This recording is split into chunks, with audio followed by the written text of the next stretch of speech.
오늘 빛 가운데 행하는 그리스도인에 대해서 말씀을 나누도록 하겠습니다. 우리가 말씀을 많이 읽고 성령 충만을 받고 성령의 은사를 받는 그 이유도 하나님이 원하시는 크리스찬의 삶을 살기 위해서 그렇습니다. 우리가 공부를 왜 합니까? 행복하게 살기 위해서 공부를 하는 것이죠. 성경 많이 읽는 것도 행복한 크리스찬으로 하나님의 일을 수행하는 그 사명을 이루는 데 목적이 있는 것입니다. 그래서 우리는 지금까지 이제 성령의 여러 가지 다양한 은사와 충만한 그 모습을 살펴봤는데, 지지난주부터 우리는 그와 같은 하나님의 은혜를 입은 것은 하나님의 뜻을 수행하기 위함이다. 우리가 연약해서 하나님의 일을 못합니다. 그런데 성령이 임하심으로 하나님의 뜻을 수행하는 것입니다. 뿐만 아니라 이 세상에서 우리는 태어난 대로 살아가니까 여러 가지 제약과 한계가 많고 연약한 상태에 있어요. 그래서 우리는 4차원의 영성의 생각과 꿈과 믿음과 말을 통하여 우리 삶을 변화시킴으로써 하나님의 일을 수행하는 것입니다. 오늘 우리는 그와 같은 크리스찬의 삶 가운데 또 중요한 빛 가운데서 행하는 크리스찬. 우리가 왜 예수님을 믿고 성경을 읽고 매일 기도합니까? 죄악에 빠지지 않고 빛 가운데 살기 위함이다. 우리가 문제 해결하기 위해서 기도도 하지만 사실은 그거보다 더 중요한 것은, 문제 해결하는 것은 우리 개인의 문제죠. 하나님께서는 우리 개인도 잘 돼야 될 뿐 아니라 전체 교회도 잘 되고 하나님의 나라가 건설되고 확장된 일을 기뻐하신 줄 믿습니다. 그러면 우리가 매일 기도함으로 주여 오늘 빛으로 살게 해 주옵소서. 참으로 빛 가운데 행하는 크리스찬이 되게 해 주옵소서. 그것이 우리의 간절한 기도가 되어야 됩니다. 왜 우리가 빛 가운데 살아야 되느냐? 첫째로 빛과 그리스도인에 대해서 우리가 살펴보면 예수님께서 빛으로 오셨기 때문에 그렇습니다.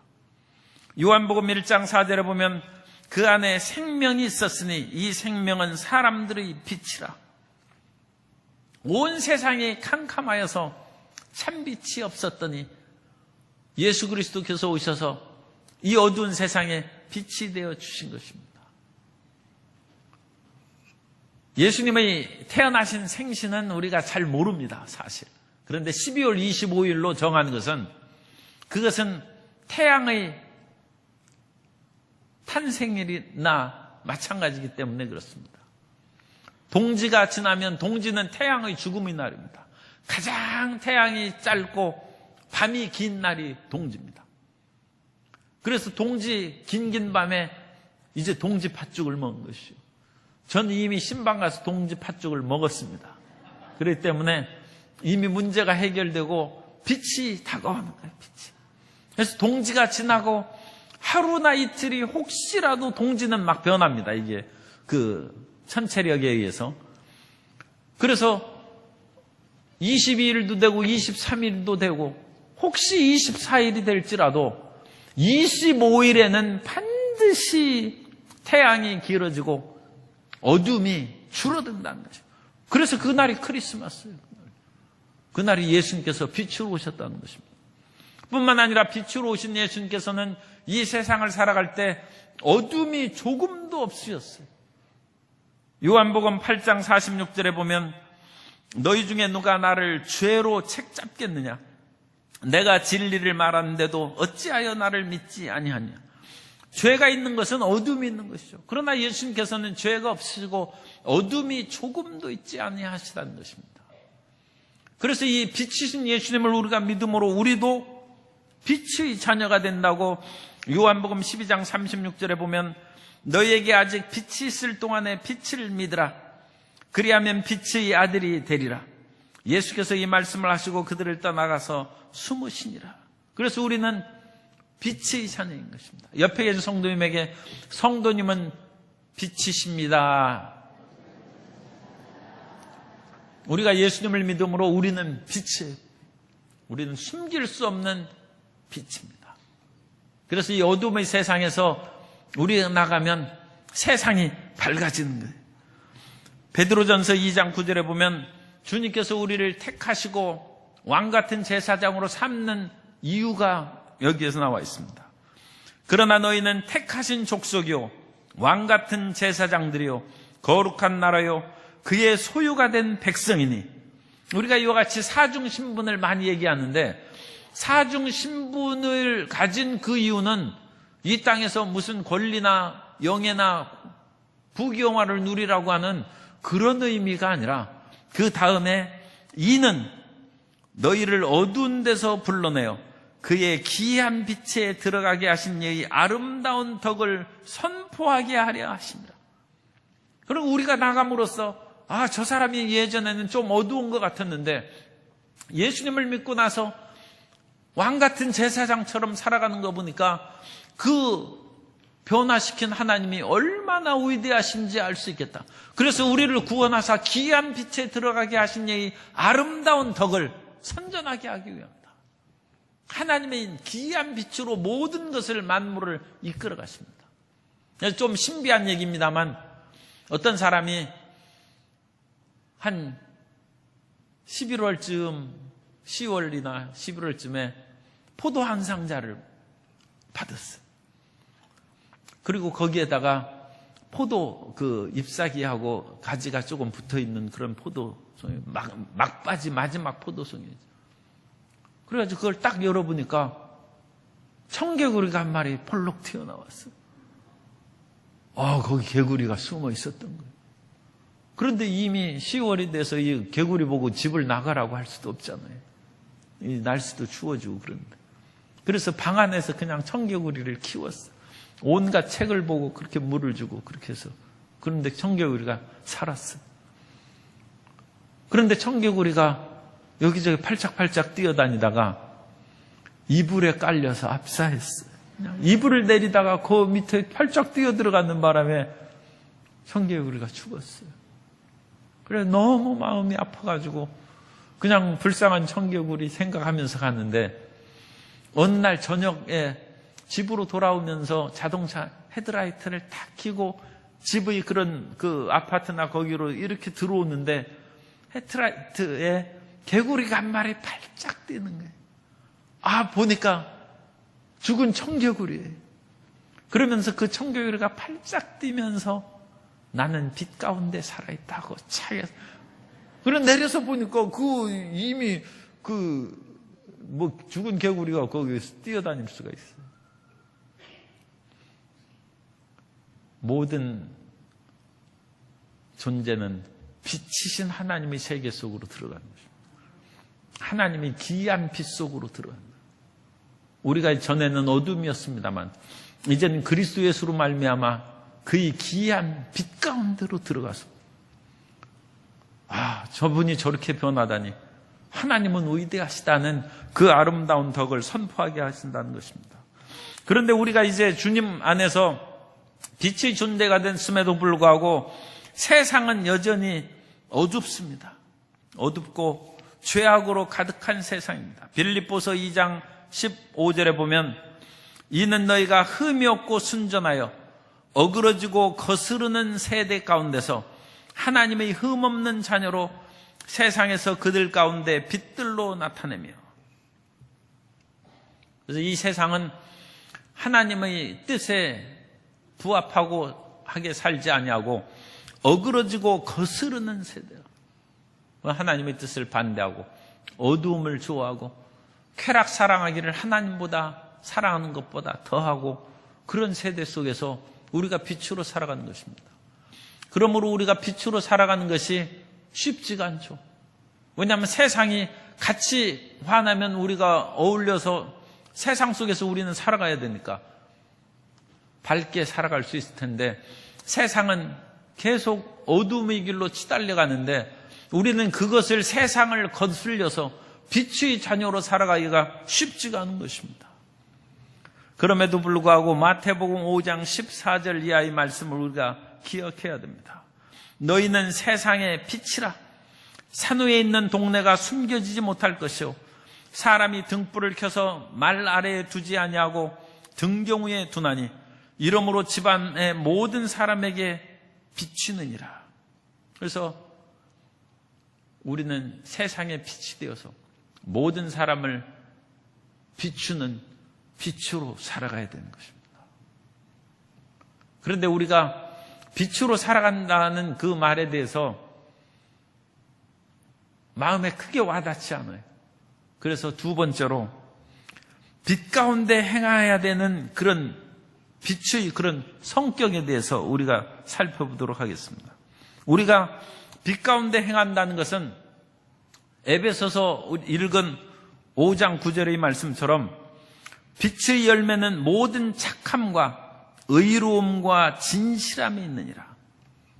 우리가 빛 가운데 살아간다는 것은 이 열매를 맺어야 해요. 빛의 열매. 그래서 우리가 빛 가운데 살아간다는 것은 착함이 있어야 돼. 의로움과 진실함이 있어야 돼. 착함은 선입니다. 선과 의와 진리가 있습니다. 나는 빛의 자녀다 하면서도 착함이 없고, 나는 빛의 자녀다 하면서도 의롭지 않아요. 나는 빛의 자녀다 하면서도 진실함이 없어요. 그건 빛의 열매가 없죠. 우리가 성령의 은사를 받고 하나님의 능력을 행하는 것도 중요하지만 그거보다 더 중요한 것은 성령의 열매를 맺는 것입니다. 왜냐하면 마태복음에 보면 성령의 그런 은사가 나타난 주의 이름으로 선지자 노릇을 하고 귀신을 쫓아내고 병을 고쳤는데도 불구하고 나더러 주여 주여 하는 자마다 다 천국에 들어갈 것이 아니라고 예수님께서 말씀하셨기 때문입니다. 왜냐하면 은사 자체로는 그 은사는 누구나 가질 수 있어요. 그 은사를 가진 것을 통하여 하나님의 일을 행하는 열매를 맺는 것이 중요한 것입니다. 그래서 성령의 은사보다 중요한 것이 열매인 것처럼 오늘날 우리가 예수님을 믿음으로 빛의 자녀가 됐으면 빛의 자녀답게 행하여 빛의 열매를 맺어야 되는 것입니다. 우리 옆에 계신 성도님에게 빛의 열매를 맺읍시다 인사하겠습니다.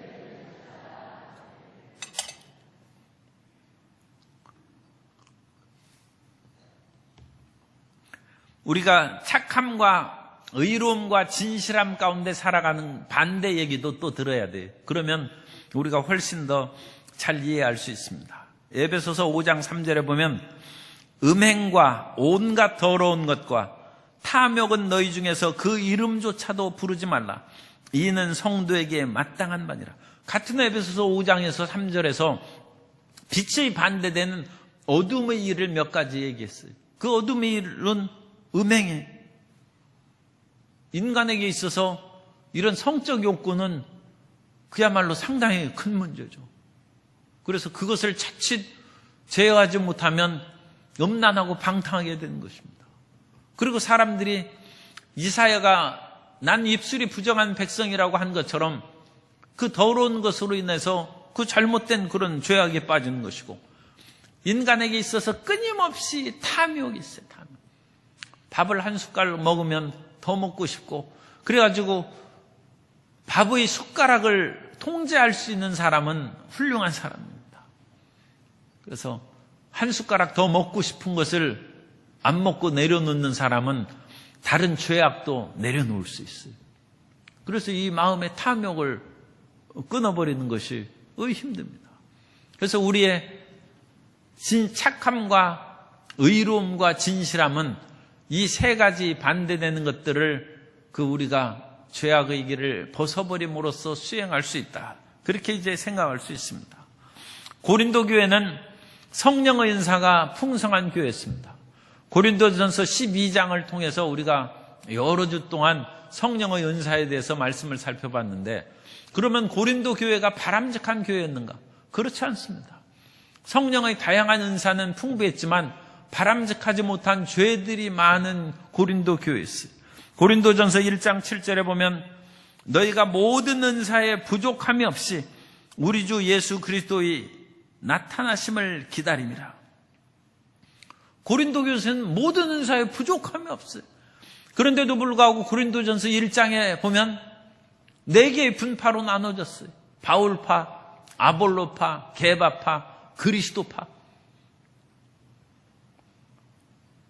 죄악이 사람과 하나님을 갈라서 분리시킵니다.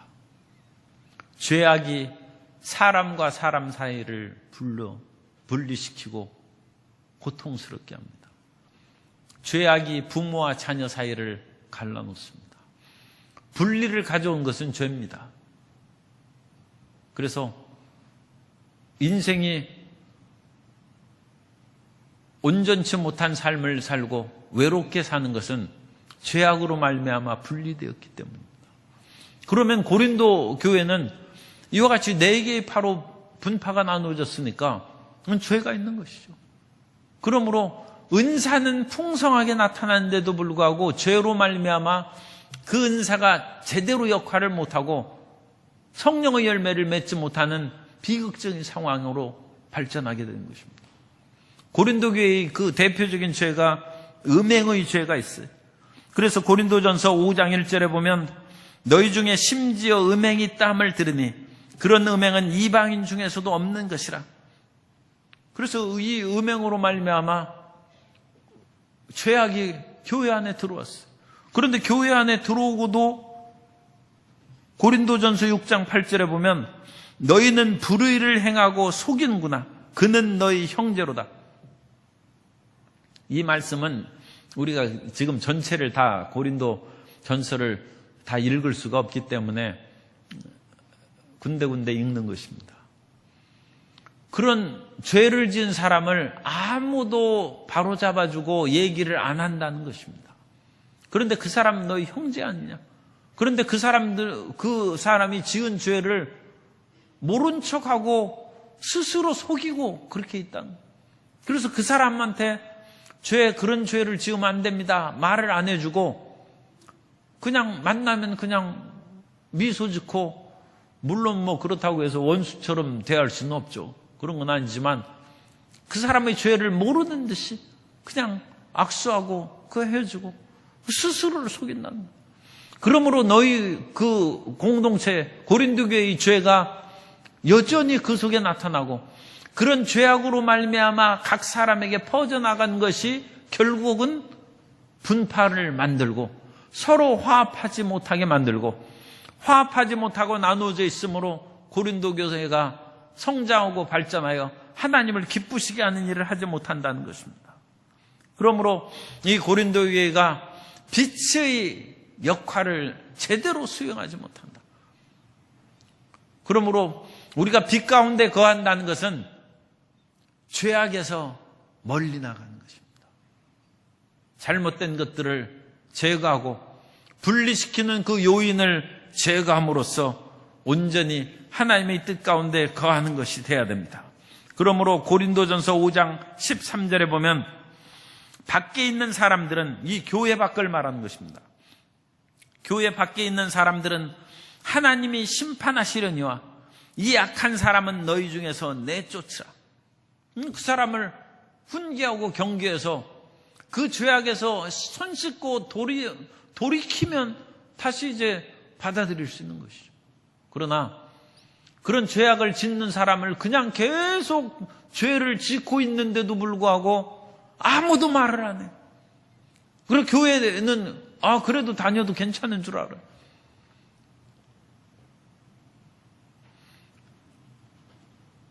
교회가 죄를 지으면 그것이 이제 공식적으로 알려지면 교회 출석을 금하는 그런 일이 있고, 큰 그 죄의 경우에 사소한 조금 그거보다 적은 죄 있을 때는 성찬을 금지시키고, 그거보다 작은 죄는 교회 화장실 청소시키고, 꼭 화장실은 아니고 어쨌든 간에 그렇게 일을 하고 봉사함으로써 작은 죄는 그것을 인하여 회개케 하고, 그거보다 큰 죄는 부도덕하고 죄 중에 있는데 성찬 뗄 수 있습니까? 성찬 금지시키는 거예요. 그리고 더 심한 죄는 쫓아내서 회개케 하고 반성할 때까지 못 들어오게 하는 거예요. 그래야 교회가 빛 가운데 거하는 교회가 되고, 빛 가운데 사람들 사이에 죄악이 없으므로 모든 사람이 서로 간에 단합하고 사랑하고 화목할 수 있는 그런 역사가 나타나는 것입니다. 그 일을 행하지 않으면 고린도전서 5장 6절에 있는 말씀처럼 너희가 자랑하는 것이 옳지 아니하도다. 적은 누룩이 온 덩어리에 퍼지는 것을 알지 못하느냐. 그래서 이런 것들이 모든 성도들에게 그냥 만연돼서 그런 거 해도 당연히 교회 나가는데 지장이 없는 것처럼 그렇게 퍼져나가고,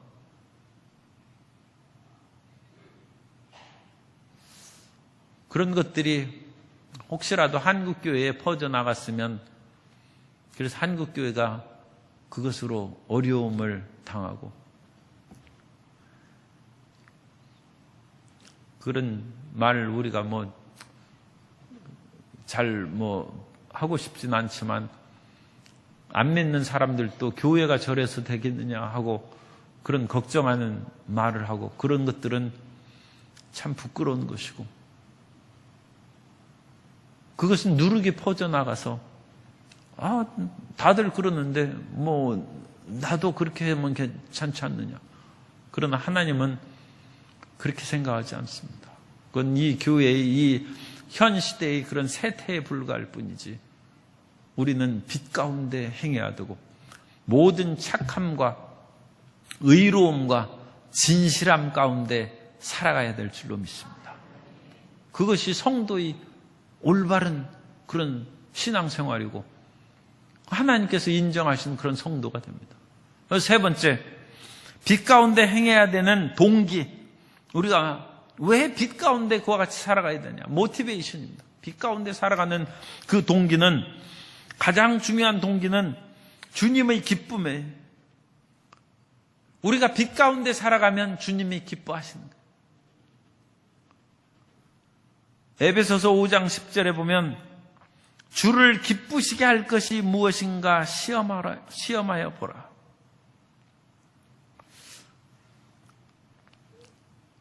제가 이 말씀을 또 준비하면서 참 제가 은혜를 받습니다. 이 말을 보고 제가 회개도 하고 좀 마음이 많이 찔리더라고요. 내가 주님을 기쁘시게 하기 위해서 얼마나 연구하고 노력하고 생각하나. 예전에 어떤 분이 좋아하는 여학생의 마음을 사로잡기 위해서 데이스트 코스를 정했어요. 그래가지고 그 동선을 그렇게, 이 대통령의 동선을 이렇게 해서 딱 해서 어느 곳에 위험한 것이 있는지 그런 거 살펴보고, 그럼으로써 움직이는 그런 길을 다 정해놓지 않습니까? 그래서 경비도 서고 위험한 요소를 제거하고 그렇게 하는데, 그 어린 젊은 20대 나이에 어찌 그런 그 생각을 했는지, 자기 좋아하는 그 여자의 마음에 들기 위해서 그 모든 동선을 체크해서 몇 발짝 걸어가면 어떤 일이 있고, 자기가 다 가봐서 그걸 일일이 수첩해 줬고, 그래서 한 1000m 간 후에는 어떤 그 다방에 들어가서 차를 마시는데 미리 거기에 있는 메뉴를 다 살펴봐가지고 그것을 마음에 드는 것을 하고, 자리는 창쪽에 어떤 쪽으로 앉아서 가장 그 빛이 아름답게 얼굴에 비칠 수 있는 자리를 딱 정해놓고, 그래가지고, 그런데도 별로 성공한 것 같지는 않아요. 이 결론부터 얘기하면. 그런데 그 성공 여부가 중요한 것이 아니라, 그렇게 자기 마음에 그 기뻐하는 사람을 위해서 모든 것을 애쓰고 준비합니다. 그러면 우리가 예수님을 위해서, 예수님을 그렇게 기쁘시기 위해서 그런 것을 그렇게 준비합니까? 아내를 기쁘게 하기 위해서는 그 아내 결혼 기념일이라든지 생일이라든지 좋아하는 그 모든 것을 생각하고, 그러면 그 남편이 환영받고 존경받고 사랑받죠.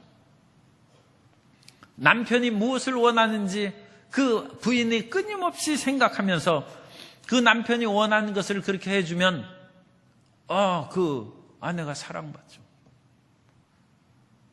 그러면 우리가 얼마나 주님을 기쁘시게 하는지, 주님을 기쁘시게 하는 것이 무엇인지 에베소서 5장 10절 주를 기쁘시게 할 것이 무엇인가 시험하여 보라. 하나님이 이것을 기뻐하실까? 저것을 기뻐하실까? 집에 사위가 오면 사위가 이것을 잘 먹을 것인지 저것을 잘 먹을 것인지 온갖 그런 음식을 준비하면서 자기가 테스트해서 맛보고 시험해 먹어보고 그 준비하는 거예요. 그럼 하나님이 과연 내가 이 기도를 드리면 주님께서 기뻐하실 것인가? 사람들에게 있어서도 말을 함부로 하지 않습니다. 내가 이 말을 하면 저 사람이 기분 나쁠지 모르겠다 하면 그 말을 가려서 합니다.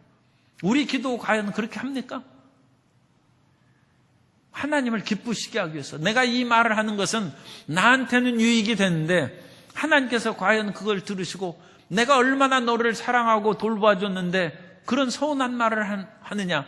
혹시라도 하나님께서 그렇게, 하나님은 우리의 인격을 만드신 하나님이시니까 똑같은 그런 인격을 가신 거예요. 하나님께서는 애굽에서 나온 이스라엘 백성들이 하나님을 원망하고 불평한 그 말을 들으셨다고 했어요. 그래서 내가 너희 말대로 너희에게 행해 주겠다. 그래가지고 심판하신 것입니다. 하나님께서 그들의 말을 들으셨어요. 하나님을 기뻐하고 찬양하는 그런 말도 들으시고 불평하고 원망하고 탄식하는 말도 들으신다는 거예요. 그럼 우리가 하나님을 기쁘시게 해서 우리 말 가려서 기도합니까? 아, 이거 제 얘기. 아니, 그걸 우리가 생각해야 돼.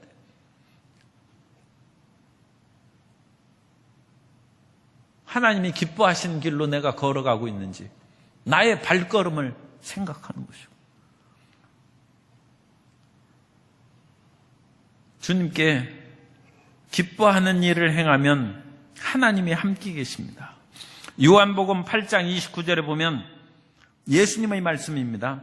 나를 보내신 이가 나와 함께 하시도다. 나는 항상 그가 기뻐하시는 일을 행함으로 나를 혼자 두지 아니하셨느니라. 예수님께서 항상 하나님이 기뻐하신, 하나님 아버지께서 기뻐하신 일을 행하심으로 하나님 아버지께서 나를 혼자 두지 않으셔서 항상 하나님이 함께 계세요. 왜 하나님의 임재가 우리에게 있지 않습니까? 우리가 하나님을 기쁘시게 안 하는 거예요.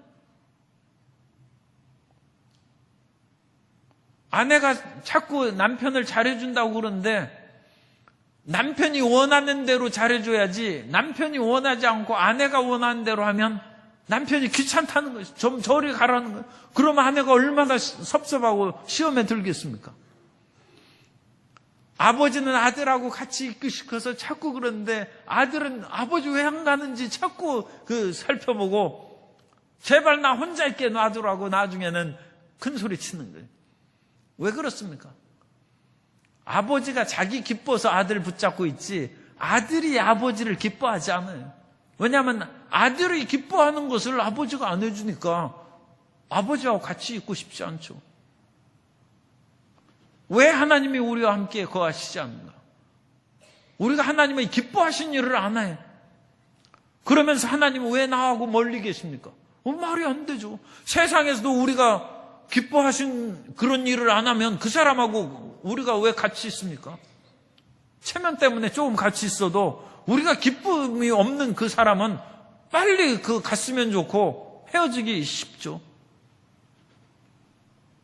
예수님은 항상 그가 기뻐하신 일을 행함으로 나를 혼자 두지 아니하셨다. 예수님이 그냥 하나님의 아들이요 하나님의 능력을 힘입고 이 땅에서 주의 일을 수행한 것이 아니라 예수님도 우리와 똑같은 인간으로 이 세상에 오셨습니다. 우리가 같은 인간의 완전한 인간이시고 완전한 하나님이시죠. 그런데 인간으로서 예수님이 항상 사람으로서의 뜻대로 하지 않냐고. 이미 지지난주에 예수님은 자신의 뜻대로 살지 않냐고 하나님의 뜻대로 사신 것을 우리가 말씀을 나누었습니다. 오늘은 하나님이 빛이심으로 빛 가운데 계신 하나님과 항상 함께하기 위해서 하나님이 기뻐하신 일을 행했다. 사도 바울도 그 말을 합니다. 데살로니가전서 2장 4절에 보면 오직 하나님께 옳게 여기심을 입어 복음을 위탁받았으니 우리가 이와 같이 말함은 사람을 기쁘게 하려 하며 오직 우리 마음을 감찰하시는 하나님을 기쁘시게 하려 함이라. 이거 말씀도 제가 조금 회개하고, 왜냐하면 내가 성도를 기쁘게 하는데 마음을 너무 썼어.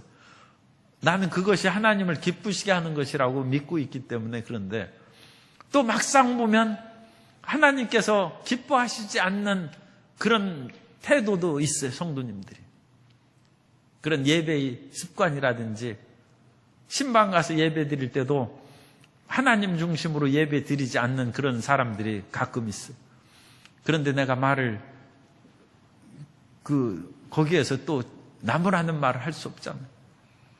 그래서 내가 사람을 기쁘시게 하는데 마음을 썼지, 하나님이 기뻐하신 일을 얘기해주고 고치고 올바르게 해야 되지 않는가. 마음에 그 말씀이 부딪히고 짐이 든. 그래 하나님을 기쁘시게 하는 것이다. 그리고 또 가르치는 것도 아주 잘 가르치지를 못했어요.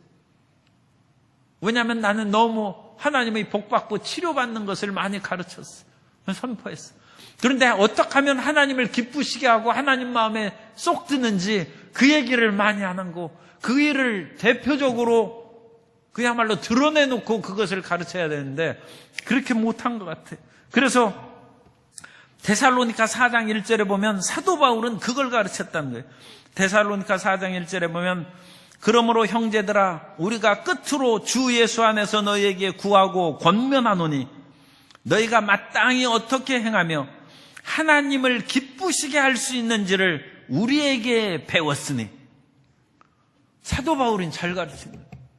우리에게서 하나님을 어떻게 기쁘시게 할 것인가를 너희가 배웠지 않느냐.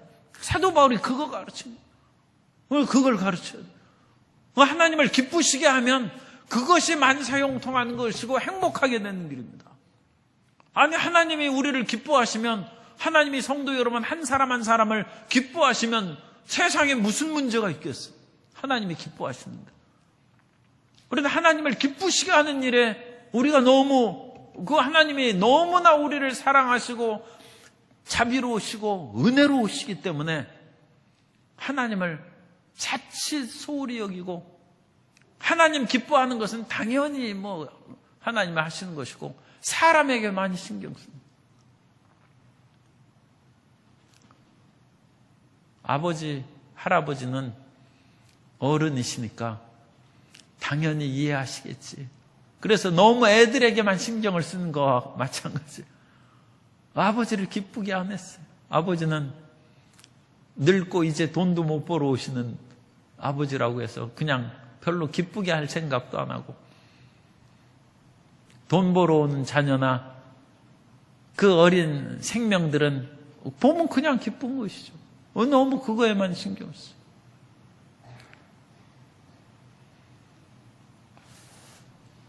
우리가 하나님을 너무 당연하게 생각하고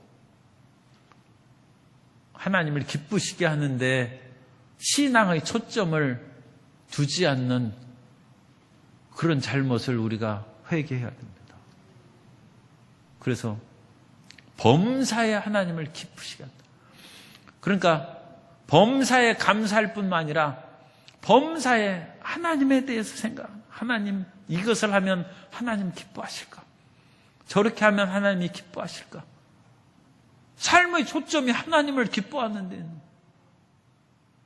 예수님이 그렇게 사셨고 사도 바울이 그렇게 살아가면서 또 사도 바울이 선교할 때 그것을 가르쳤다. 그래서 저와 여러분 또 교회의 지구역에서 지도자 된 여러분들은 하나님을 기쁘시게 하는 일을 가르쳐야 돼요. 이것을 하면 하나님이 아버지가 기뻐하시면 우리 마음의 소원을 이루어 주는 거예요. 하나님이 우리를 기뻐하시면 우리 마음의 그러니까 무슨 얘기가 있었는데 어쨌든 어머니를 기쁘시게 하고 그럼 자다가도 떡이 나온다는 그게 무슨 말이 있죠. 어쨌든 그죠? 아니 그렇게 기쁘게 해.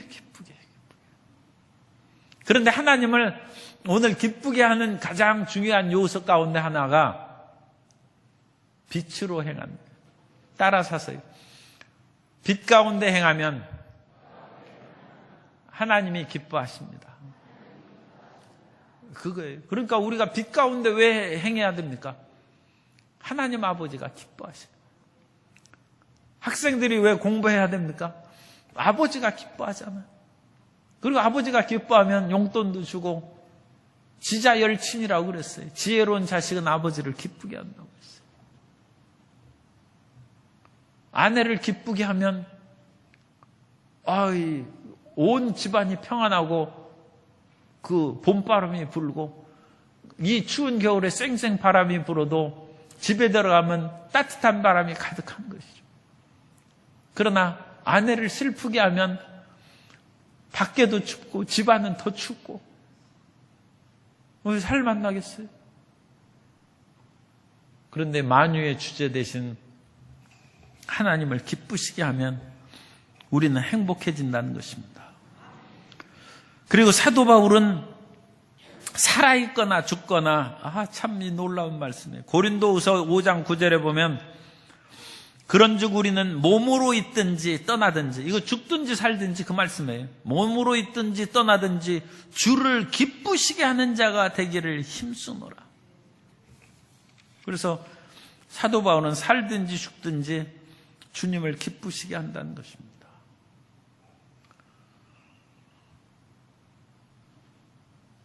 정말 우리가 하나님하고 함께하고 만사형통하고 문제 해결하는 비법이 딴 데 있는 것이 아니에요. 우리 삶의 초점을 하나님 기쁘시게 하는데 온 신경을 쓰고 그 동선을 착착착 하는 것처럼 우리의 가는 걸음걸음마다 주님을 기쁘시게 하는 그 길이 될 것인지 생각하고 그러면 정말 성자 되는 것이죠. 성자. 우리 교회에 그러한 주님을 기쁘시게 하는 성자 같은 분이 가득하기를 바랍니다. 하나님을 기쁘시게 하면 옆 사람도 저절로 복을 받아요. 저절로. 그래가지고 우리가 서로 간에 우리 옆에 성도님 덕도 좀 보고 자기가 그런 사람 돼서 우리 전체가 그 사람에게 풍성한 것을 내려주는데 모든 사람이 행복해지는 것입니다. 그게 빛 가운데 행하는 동기. 왜 우리가 빛 가운데 살아야 되냐?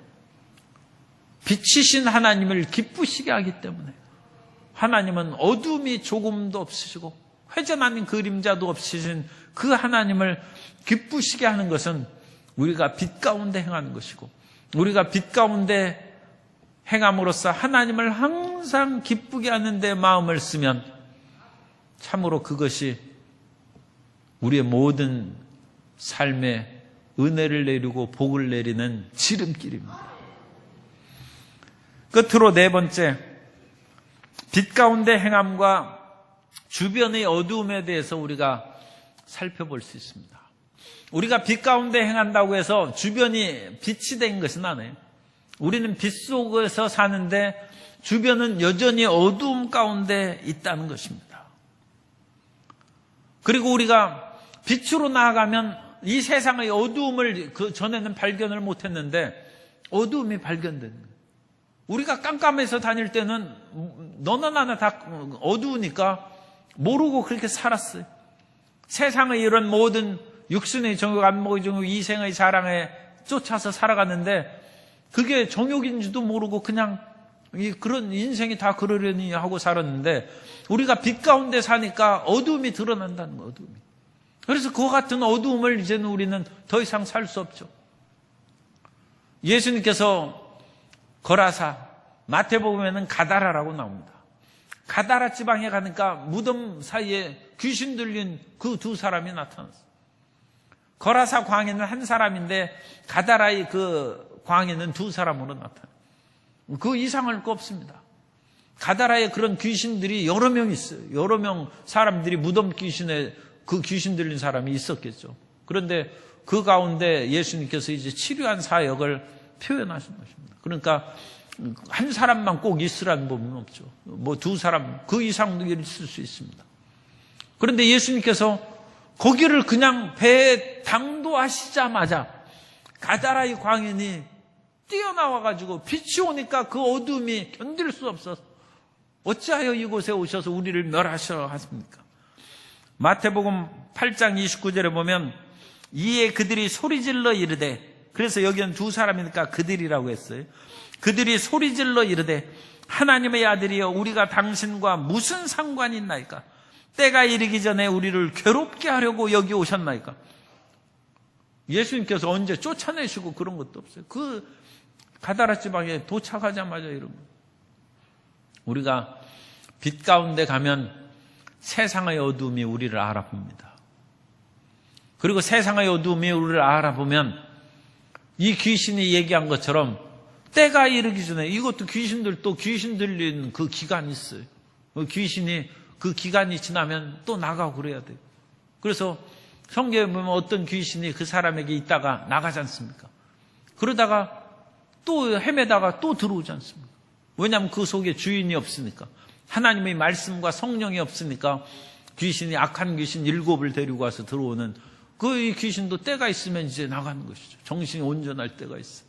느부갓네살 왕도 정신이 나갔다가 그 때가 지나니까 다시 온전한 정신이 들어오는 거죠. 그 때가 있는데 그 때가 이르기 전에 는 일종의 영적 합법적인 그 기간이죠. 그런데 그 전에 우리를 쫓으려 오셨습니까? 그렇게 이제 하는 것이죠. 우리가 빛 가운데 가면 세상이 우리를 알아보고 어찌하여 우리가 지금 때가 되지 않는데 빛인 당신이 와가지고 우리를 위협하느냐, 그렇게 공격할 수 있어요. 그래서 빛 대신 자녀는 세상에서 사는 것이 조금 힘들 수가 있어요. 그것은 어둠이 빛을 싫어하기 때문입니다. 요한복음 3장 20절에 보면 악을 행하는 자마다 빛을 미워하여 빛으로 오지 아니하나니 이는 그 행위가 드러날까 하며.